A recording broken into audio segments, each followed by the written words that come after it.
Hello friends, कैसे हो आप सब? एकदम ठीक। आज के 5 इंग्लिश शब्द हैं मैल न्यूट्रिशन, ग्रीफ, टेकन, लैविश और पोजेशन। इन 5 इंग्लिश वर्ड्स के एग्जाम्पल सेंटेंसेस और लास्ट में एक्सरसाइज भी देखेंगे। तो आइए शुरू करते हैं। फ्रेंड्स, आज का पहला शब्द जिसका हम हिंदी में मतलब समझने वाले वो है मैल न्यूट्रिशन।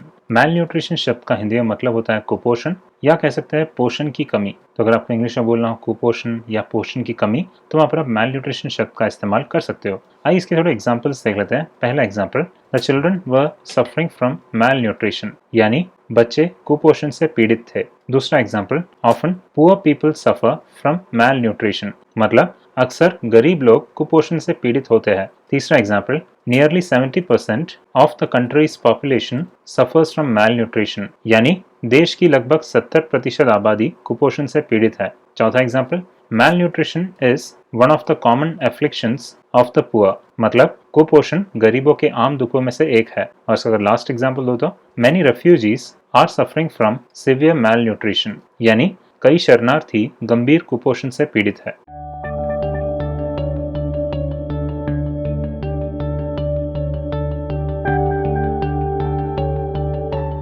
फ्रेंड्स, आज का दूसरा शब्द जिसका हम हिंदी में मतलब समझने वाले हैं वो है ग्रीफ। ग्रीफ का हिंदी में मतलब होता है गहरा दुख। तो अगर आपको इंग्लिश में बोलना हो गहरा दुख तो वहाँ पर आप ग्रीफ शब्द का इस्तेमाल कर सकते हो। आइए इसके थोड़े एग्जाम्पल्स देख लेते हैं। पहला example, Tom never gave me any grief, यानी टॉम ने मुझे कभी कोई दुख नहीं दिया। दूसरा example, he was in grief when he saw Tom's condition, मतलब टॉम की हालत देखकर वह दुखी हुआ। तीसरा example, what is the reason for your grief, यानी आपके दुख का कारण क्या है। चौथा example, the death of his relative put him in grief, मतलब उनके रिश्तेदार की मौत ने उन्हें दुख में डाल दिया। और अगर लास्ट एग्जाम्पल दूं तो ही hide his grief behind a smile, यानी उसने एक मुस्कुराहट के पीछे अपना दुख छुपाया।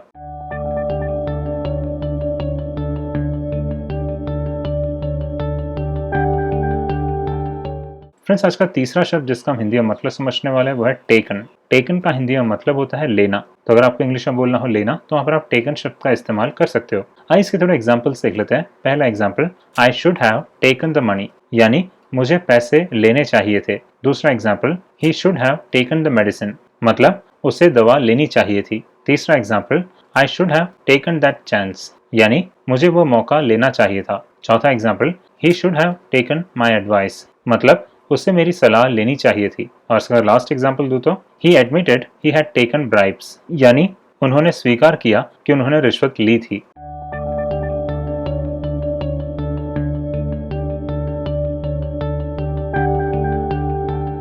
फ्रेंड्स, टेकन शब्द का दूसरा मतलब होता है रखा। तो अगर आपको इंग्लिश में बोलना हो रखा तो वहां पर भी टेकन शब्द लगता है। एग्जाम्पल्स के तौर पे, he has taken care of me, यानी उसने मेरा ख्याल रखा है। दूसरा example, I wish I had taken better care of my self, मतलब काश मैंने अपना बेहतर ख्याल रखा होता।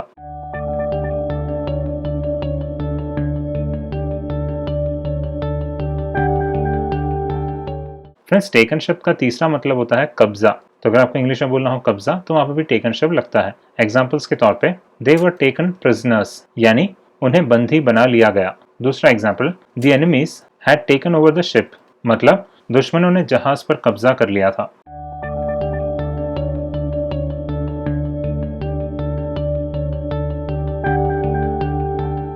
फ्रेंड्स, टेकन शब्द का चौथा मतलब होता है संभालना। तो अगर आपको इंग्लिश में बोलना हो संभालना तो वहां पर भी टेकन शब्द लगता है। एग्जाम्पल्स के तौर पे, he has taken over his father's business, यानी उन्होंने अपने पिता के व्यवसाय को संभाला है। दूसरा example, I have taken over the duty, मतलब मैंने ड्यूटी संभाल ली है।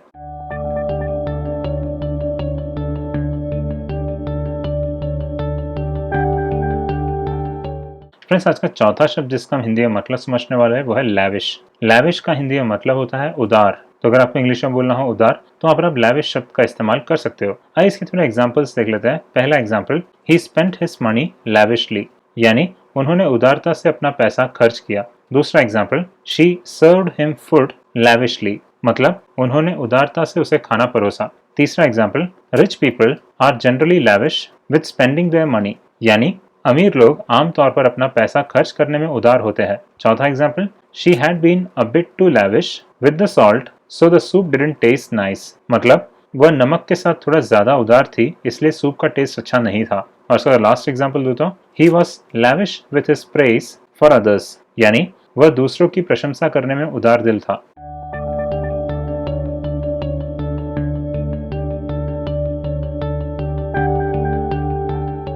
फ्रेंड्स, लैविश शब्द का दूसरा मतलब होता है भव्य। तो अगर आपको इंग्लिश में बोलना हो भव्य, तो वहां पर भी लैविश शब्द लगता है। एग्जाम्पल्स के तौर पे the guests were given a lavish buffet, यानी मेहमानों को भव्य बफे दिया गया।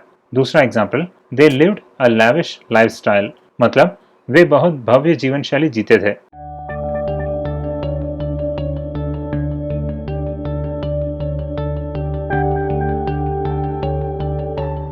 फ्रेंड्स, आज का लास्ट शब्द जिसका हम हिंदी में मतलब समझने वाले हैं वो है पोजेशन। पोजेशन का हिंदी में मतलब होता है संपत्ति। तो अगर आपको इंग्लिश में बोलना हो संपत्ति, तो वहां पर आप पोजेशन शब्द का इस्तेमाल कर सकते हो। आइए इसके थोड़े एग्जांपल्स देख लेते हैं। पहला example, be careful with your possessions, यानी अपनी संपत्ति को लेकर सावधान रहे। दूसरा एग्जाम्पल, ही डोनेटेड ऑल हिज पोजेशंस, मतलब उन्होंने अपनी सारी संपत्ति दान कर दी। तीसरा example, he took an estimate of his possessions, यानी उन्होंने अपनी संपत्ति का अनुमान लगाया। चौथा example, he lost all his possessions, मतलब उन्होंने अपनी सारी संपत्ति खो दी। और इसका लास्ट एग्जाम्पल दूं तो our health is our most precious possession, यानी हमारा स्वास्थ्य हमारी सबसे कीमती संपत्ति है।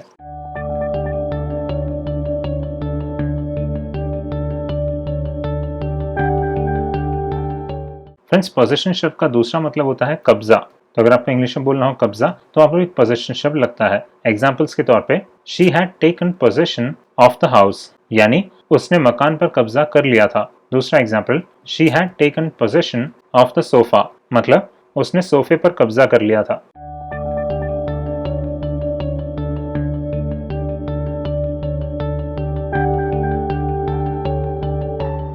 फ्रेंड्स, पोजेशन शब्द का तीसरा मतलब होता है रखना। तो अगर आपको इंग्लिश में बोलना हो रखना, तो वहां भी पोजेशन शब्द लगता है। एग्जाम्पल के तौर पे he was arrested for possession of drugs, यानी उसे ड्रग्स रखने के आरोप में गिरफ्तार किया गया था। दूसरा example, he was questioned for possession of pistol, मतलब उनसे पिस्टल रखने के लिए पूछताछ की गई।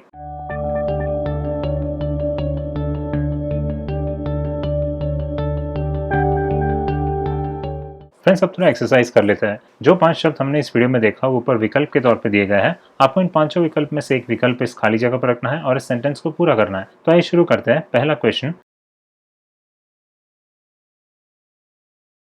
She tried to conceal her dash at the party, यानी उन्होंने पार्टी में अपना डैश छिपाने की कोशिश की। तो यह शब्द लगेगा grief, she tried to conceal her grief at the party, उन्होंने पार्टी में अपना दुख छिपाने की कोशिश की। दूसरा question, someone must have dash my bag by mistake, मतलब किसी ने गलती से मेरा बैग ले डैश होगा। यह शब्द लगेगा taken, someone must have taken my bag by mistake, किसी ने गलती से मेरा बैग ले लिया होगा। तीसरा question, Tom praised Mary's paintings dash, यानी टॉम ने मेरी के चित्रों की डैश से प्रशंसा की।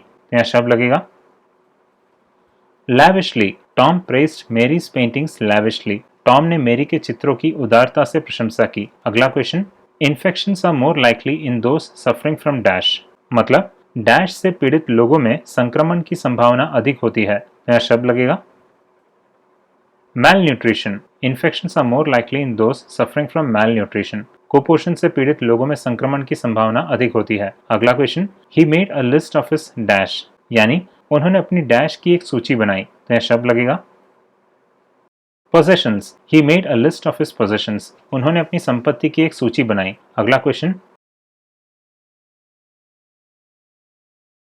Don't put others into dash, मतलब दूसरों को डैश में मत डालो। तो यह शब्द लगेगा grief, don't put others into grief, दूसरों को दुख में मत डालो। अगला question, he should have dash his sweater while going out, यानी बाहर जाते समय उसे अपना स्वेटर डैश चाहिए था। यह शब्द लगेगा taken, he should have taken his sweater while going out, बाहर जाते समय उसे अपना स्वेटर लेना चाहिए था। अगला question, he served ice cream to the children dash, मतलब उन्होंने डैश से आइसक्रीम बच्चों को परोसी। यह शब्द लगेगा lavishly, he served ice cream to the children lavishly, उन्होंने उदारता से आइसक्रीम बच्चों को परोसी। अगला question, he took good care of his dash, यानी वह अपनी डैश का अच्छा ख्याल रखता था। तो यह शब्द लगेगा possessions, he took good care of his possessions, वो अपनी संपत्ति का अच्छा ख्याल रखता था। और आज का last question, dash is caused by the lack of proper nutrition, मतलब डैश उचित पोषण की कमी के कारण होता है। नया शब्द लगेगा malnutrition. Malnutrition is caused by the lack of proper nutrition. कुपोषण उचित पोषण की कमी के कारण होता है। फ्रेंड्स, अगर आप इस लेक्चर के नोट्स को खरीदना चाहते हो तो आप इसे मेरे ऑनलाइन स्टोर से खरीद सकते हो। जैसे कि आप देख सकते हो इसमें मैंने सारे नोट्स हिंदी में बनाए हैं। लास्ट में मैंने एक्सरसाइज भी रखा हुआ है और इससे आपको पता चलेगा कि आपको इस लेक्चर से कितना समझ आया। आपको इस नोट्स का डाउनलोड लिंक नीचे डिस्क्रिप्शन में मिल जाएगा।